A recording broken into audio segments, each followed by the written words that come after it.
The next topic we have common salt, a raw material for chemicals. That is the chemicals made from common salt. Some of the name of the chemicals are given here.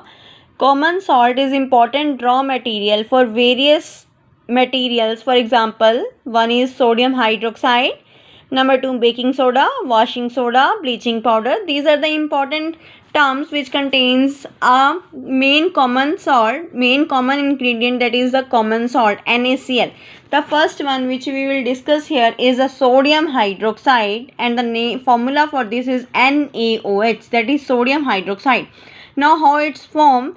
When electricity is passed through an aqueous solution of sodium chloride, which we are taking here aqueous solution of sodium chloride. The formula for sodium chloride is NaCl, and when we are taking its aqueous solution, then that solution is called brine solution. Now the question is, what do you mean by brine solution? You will give the answer that the aqueous solution of sodium chloride is called the brine solution.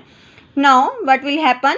It decomposes to form sodium hydroxide. When it decomposes to form sodium hydroxide, then this process is called the Kohler-Alkali process.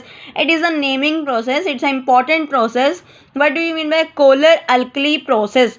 Because product formed are Kohler for chlorine and alkali for sodium hydroxide. As we know, sodium hydroxide is a base, and generally bases are called alkalis. So the two products which are formed here, chlorine and mild base. So chlorine is pronounced as Kohler and alkali for sodium hydroxide. The equation is given here.